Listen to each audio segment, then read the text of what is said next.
In every shadow a secret waits, in every trail something watches. Welcome to Eerie Trails, where every path leads to darkness, and no story is just a story. Turn down the lights, and open your mind if you dare. ChatGPT said, they say there's a stretch of highway outside of El Paso that never shows up right on GPS, County Road 34, some call it. Others swear it has no name at all, just a long line of cracked asphalt winding through the scrubby desert. Like a scar that won't heal. The locals whisper about it in diners and at gas stations, usually after the sun goes down, when the heat breaks and the cicadas start screaming. No one drives it unless they have to. And no one drives it at night, at least not more than once. Back in 2009, I was working long-haul freight. Drove 18-wheelers cross-state, and I'd gotten used to taking shortcuts that weren't on the maps just to shave time off the run. I'd done that route from Phoenix to Dallas more times than I could count, and I always thought I knew better than whatever detour Google Maps suggested. So when my dispatcher told me to take the I-10 the whole way, I shook my head and laughed. Thought I had a better idea. I remember it was just after midnight when I hit that turnoff near Las Cruces. The sign was rusted and bent, half covered, in dead vines, barely visible in the high beam glare. It said, Eagles Hollow, 41 miles, but I wasn't heading there. I just knew it was the back road that looped around the mountains and could save me close to an hour if I drove fast and didn't stop. The highway was empty, no surprise, but late at night, and the road felt dead in that way only desert roads can. Lifeless. No wind, no animals, not even a tumbleweed. Just the steady hum of my engine and the dull whine of tires over sun-warped blacktop. About 30 minutes in, I noticed the first weird thing. My headlights, full brights and all, didn't seem to be throwing as much light as they should.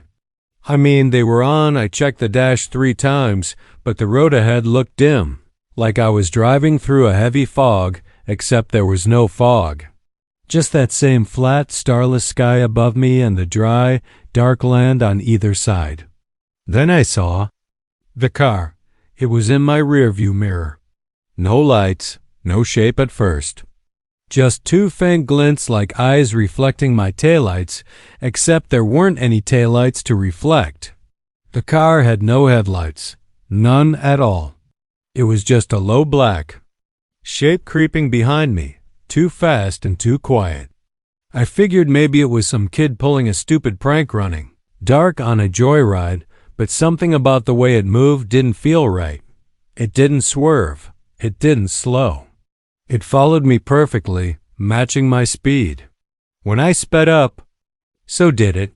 When I tapped the brakes, it eased back, just enough to keep itself in my mirror. Close enough that I could feel it. I grabbed the radio mic and tried to reach anyone.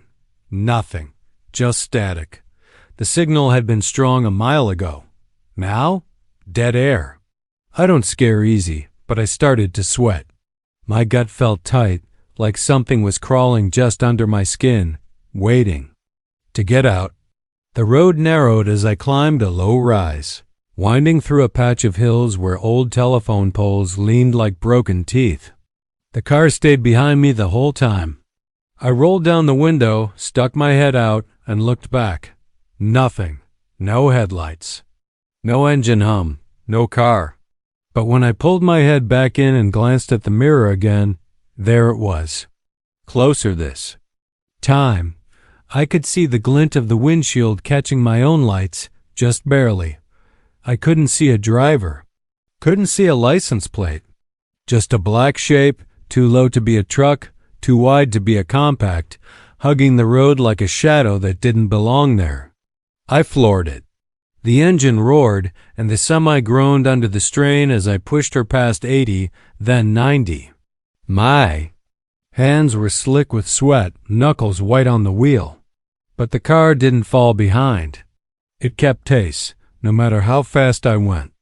I thought I saw something move in the back seat, a flicker of shape or motion, but I didn't dare take my eyes off the road for more than a second.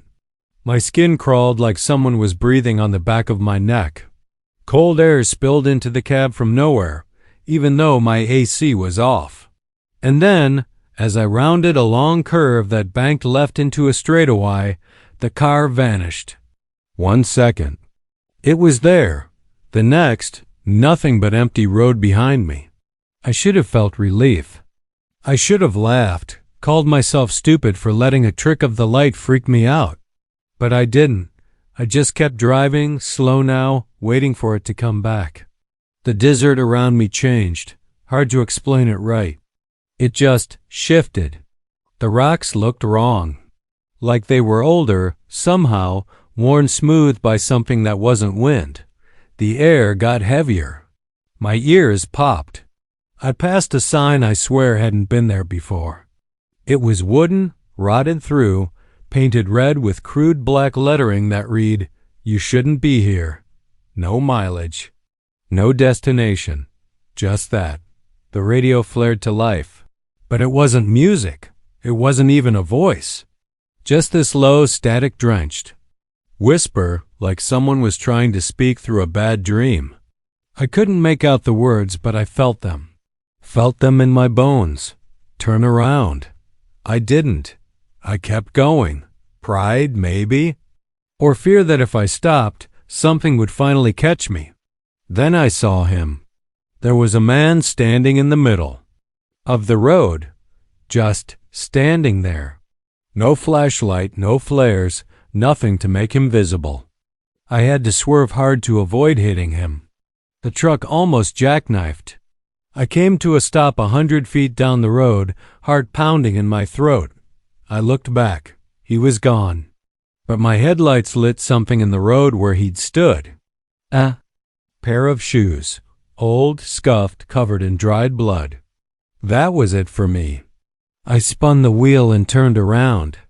I didn't care about saving time anymore. I didn't care about the route. I just needed to get the hell off that road. But the way back wasn't the same. The turns were wrong. Landmarks I passed once were missing now. The road behind me stretched. Longer than it had before, bending in ways that made no sense. The signs were different too. They weren't in English anymore, or any language I knew. Just symbols that hurt my eyes if I looked at them too long. Then the car came back. This time, it didn't follow. It appeared ahead of me. No headlights. No taillights. Just a black silhouette parked sideways across the road, blocking my path. I laid on the horn. Nothing. I grabbed my flashlight, climbed down, stepped toward it. My feet sank into the asphalt like it was soft tar. The air burned in my lungs. My flashlight flickered. The car's door opened slowly, creaking like an old coffin lid. No one got out, but I heard footsteps behind me. I turned, but there was no one there.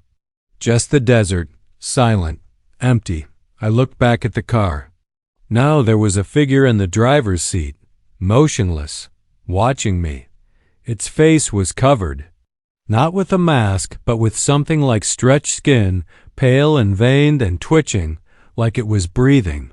No eyes, no mouth. Just that smooth, shifting flesh and a voice that didn't belong to any living thing whispering in my mind. Keep driving. I don't know how I got back. I remember screaming. I remember tires spinning on sand that shouldn't have been there. I remember the road falling away, like the whole desert opened up to swallow me. But then I was back on I-10, just like that. No fanfare, no warning. It was dawn, and I was 30 miles from El Paso, parked on the shoulder with the engine cold. And my logbook a mess. Dispatch said I'd been off the radar for 4 hours. I'd only been driving for 1. I quit the job a week later, moved to Austin, got a desk job. I never told anyone the full story until now. Maybe you'll believe it, maybe not. But if you're ever out west and you see a road with no name, and you think taking a shortcut through the desert is a good idea, ask yourself one question first. Do you know what's behind you when your headlights go out? Because sometimes it's already been there, waiting, waiting.